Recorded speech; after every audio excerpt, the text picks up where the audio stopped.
So what did you do to, I'm sure that the Sasaga podcast listeners have these situations where something goes on like so embarrassing, or, it's like, it feels like it's an absolute disaster. And I had plenty of those too. So how did you get over that? This is an advice from Emiko Rasmussen. If the listeners know her. She shared an episode in her podcast a couple of years ago that she had the same kind of disaster. And she said, what we should do is to remember what worked first. Right.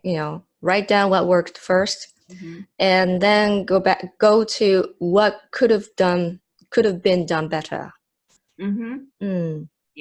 Yeah. And then focus on how can I improve next time. So when we have this kind of failure or disaster, we start to beat ourselves up. Like, gosh, my hair was so bad, or I wasn't smiling enough, or I wasn't opening my eyes wide enough, or those small things that other people will never care about. But don't focus on those small things, but focus on what was good. Like you showed up on that day. That's good.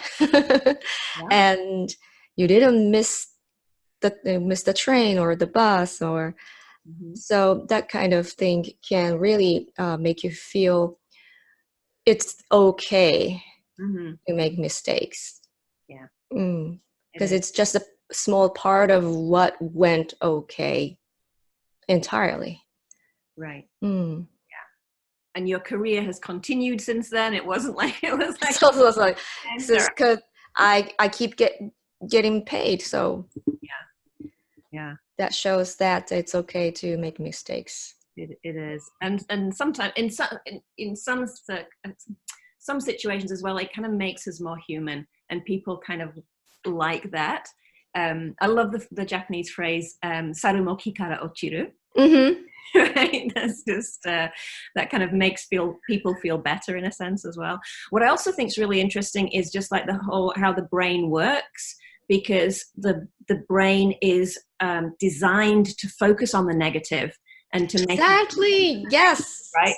So once you're aware of that, you can kind of work, as you said, that the exercise that Emiko suggested, of because you know that your brain is going to focus on the negative, because it goes back to survival instinct. It wants to, if something didn't go well, we want to focus on it so we don't do it again. The thing is that once we know that, we can focus on, okay, what's the positive, all those things that actually did work, and remember that. Yeah. And that kind of reminds me of us Japanese, because Japanese people try to find fault with other, or ourselves, a lot more than maybe people in other countries, because we have hansei. The word hansei is very, very big. Hanseibun, or like reflection. Like it's more a little negative. It is, isn't it? Than reflection. Yes, or looking back, or. So I think when I think of, because I used to be a translator, right? And so when I think of the word hansekai, in my mind, I translate it as a let's beat ourselves up party. Because that's what it usually is, right? We suck. Yeah, exactly. We were so bad. We were absolutely. Oh, man. It's a pity party. It's a pity party, right? Yeah, it's a pity party. Yeah. So, for example, when I get referrals or testimonials from my past clients, those who are overseas, in other countries, they love my performance and say, Miho is a perfect MC, But I never get to have that kind of very brilliant testimonials from my Japanese clients. Yeah, they say, "Oh, very 助かりました. You were very, very helpful, and the function went very smoothly. Thank you, thank you." Yeah, that's interesting. Yeah, so the Japanese culture, it's not a kind of praise culture. That's right. Yeah, praise culture. You don't get like 5 stars very often when you run a restaurant, for example, no matter how good the food is. Yeah. And also thinking, in my corporate experience, so a lot of corporations will do these kind of global surveys of various areas of a business. And what I've heard is that in many cases, the hyoka, the evaluation in Japan tends to be lower than other. Yeah. I see. I can imagine that, because we're not educated to praise others nor ourselves. Yeah. It's like when we were in school, we were told by the teachers to like make remarks of the other students, like doko ga yokatta, maybe, what did you like about his presentation? And then we were told to like help him get better, improve more. Otherwise, it's not a use. It's very useless. Right. Any comments are useless, and if you don't have that kind of like advice so that the person can improve.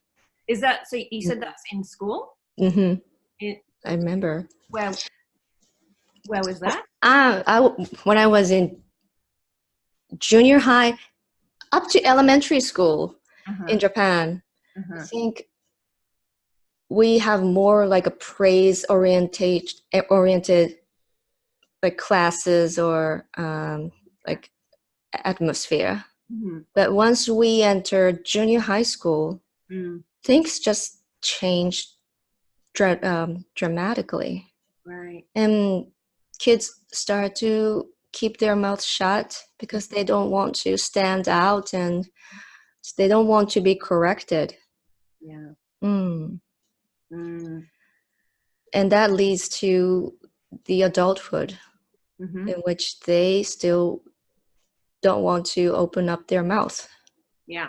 And keep focusing on the negative. So one thing that I see this so often, and very often I'm waiting for it to happen because I know it's going to happen.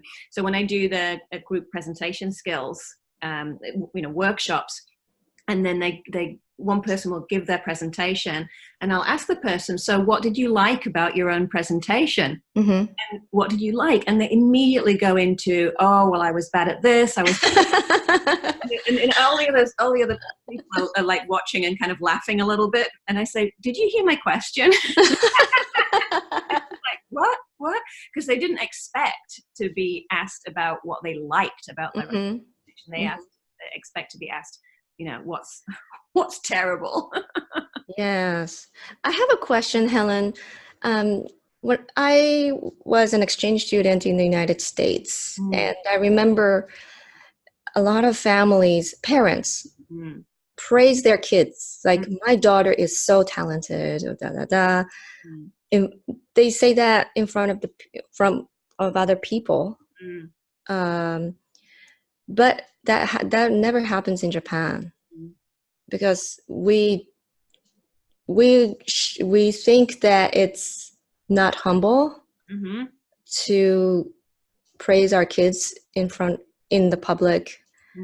And I was wondering what the situation is like in the UK. That I love this topic. Praise is really, really interesting because I hear so many different perspectives about it. So Japan is in a sense I want to say extreme. I don't mean that in a bad way, but Japan is very much a not praise culture. And I also hear theories that if you're really sort of relying on praise, like if you're relying on praise from other people, that's not so good for your own self-esteem. You actually want to, it's more important that you feel good about what you've done. Mm-hmm. And I think I'm a little bit more in the sort of the middle ground, that Mm-hmm. it's actually, sometimes it can be helpful to hear not just praise in like, oh, you did really well, but it's like specifically what was effective, because sometimes, you know, I might not have seen that myself. And if someone tells me, that helps me, and then I can do it again in the future. So going back to the UK situation, Mm-hmm. and then I'll tell you about my family upbringing with my dad. My lovely dad, is his birthday yesterday. So, Oh, happy birthday. So he would not praise me directly. Oh, okay. However, he would, when I was not there usually, he would say to other people, Helen's doing this and Helen's doing that. So it's very, very kind of interesting, interesting dynamic that happens. Yes, yes. My father used to do that too. And yeah, so I did not know that he likes what he's proud of me or not. But it turned out that many people said that, oh, Miho, your dad was so proud of you. Like he always talked about you when he was in his office. And right. yeah. And you're an only child as well, right? Mm-hmm. Yeah, I thought I heard Are that. you too? Yes. Oh, really? And I think so. I have a little bit of a theory as well, that can often lead to us being, having this kind of overachiever mentality as we get older, because we didn't get the kind of the praise or the recognition to our face. So we're always wanting to do more. Mm-hmm, mm-hmm. Kind of approval from, it could be one of the parents. Exactly. I think our attitude, like towards work, is really deeply related to our childhood. Yeah. And so some people never get satisfied Mm-hmm. with the work or success they have. Yeah. And in that case, you got to go back deep inside to the time when you were small and something happened in that past. Yeah. I now think of myself as more of a recovering overachiever. Oh, so because now it's not. It's taken a long time, but now I'm not. So I recognize now that a lot of what I was doing was to get other people's recognition. And now that's not what's important to me. What's important to me is helping other people. Mm-hmm. I want to help other people. I don't care about it coming back to me. It's it makes me happy when I see other people having success. Yes. Yeah. I remember the same quote by Marie Forleo. Yeah. Yeah. She said, if you want to get out there and use the best gift that you've got to focus on the clients or the prospects that you want to help. Mm-hmm. Don't focus on yourself. So that's called spotlight effect. Put the spotlight on the client or whoever. Absolutely. Yeah. Again, presentation skills. I always say to people, stop focusing on yourself, focus on the audience. And that's going to make you a much more effective presenter. I think I should do that next time I'm on the stage. I'm sure you're doing it already. But I'm still paying too much attention of the way I look to others. Yeah. Because it's emceeing is more like performing on the stage. Yes. Rather than speaking, like it's a public speaking style, but it's more of an entertainment. Right. So if you are a dancer, you must know how you look on the stage and how gracefully you can move your hands and torso. And so, but if you do that too much, you start to get paralyzed. Yeah. And that can lead to stage fright. Exactly. Yeah, because it's all focusing on the self. Yes. Yeah. Well, on that topic of being on stage, Mm-hmm. people looking at you. So I wondered if you could share some advice for Sasuga podcast listeners, anything to help them feel more confident or be more effective, Okay, yes. standing in front of people. Uh-huh. Okay, my advice is that if you are a speaker Mm-hmm. and if you walk to the middle of the stage or to the lectern, don't start speaking immediately. Mm-hmm. Maybe you have an applause Mm-hmm. and wait for the applause to stop. Mm-hmm. And meanwhile, you can start smiling Mm-hmm. and start looking all around the room and emotionally, like mentally, like you don't have to say anything, but I suggest that you start saying thank you, like thank you, thank you. Mm-hmm. Like some enka singers, they do that like at the end when they finish their songs, they say Yeah. Yeah. like Kobayashi Sachiko or some enka kashu. Right. Yeah. So you can do that. Yeah. And then own the room, own the audience Uh-huh. by connecting with somebody who is in a big favor of you. Like Mm-hmm. there's always this someone in the room who is constantly looking at you as if he or she is craving for your attention. Yes. So that person is the go-to person. When you stumble upon words or if you get nervous, go back to that person and she or he is always smiling at you. Or even you can ask your colleague or friend who is in the room to play that role for you. Yeah. I love that. Even as you're talking about that, I can actually picture a certain person from that sort of scenario. Yeah. I love that. So, and it goes back to feeling again, what we were talking about earlier. So that, even if you're not saying it out loud, just saying thank you in your heart, and that kind of projects the feeling. It's so powerful. Yes. It's really a nonverbal communication that we're talking about here. So also you've got to be the happiest person in the whole room. Right. Yes. And people might start to think, why is Miho so happy? Why is she so happy? Yeah. But people are attracted to happy people. Yes. And that kind of feeling really is contagious. Yeah. Then you can start speaking. Yeah. With your good voice. That's another topic, But that's my tip. It's like be happy, and own the room and go to that one person who is your rescuer in the room. Yeah, I love that. Do you do that, Helen? Do they resonate with you? Oh, totally, exactly what you're saying. This is what I do too.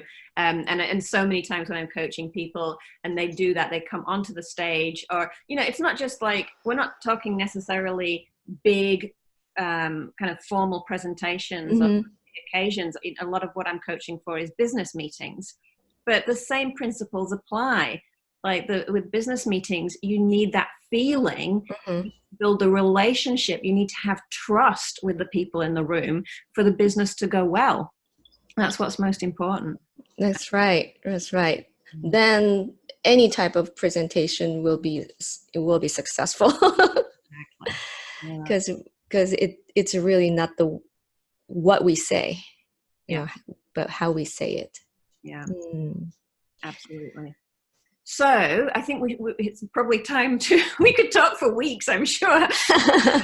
I think we should start to wrap up this episode. So what else do you want to say to the Sasuga podcast listeners? Well, I'm very, very happy that there's a community like this, Mm-hmm. who the people who want to improve their English speaking skills, or their ability to become a better communicators. Mm.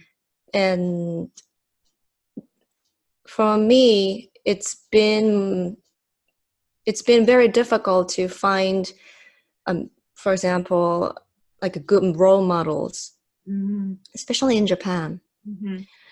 And I've been struggling so hard to make my own path, and find my clients, and like, how do I say, like it's really difficult for the Japanese to have have opportunities to uh, showcase ourselves as communicators, because we have a lot of um, daily conversation schools, but when it comes to public speaking, it's totally different. So, but of course, I know you teach a lot of other stuff Mm-hmm. um, than just public speaking or business presentations. But those skills can really help us grow as humans, Mm-hmm.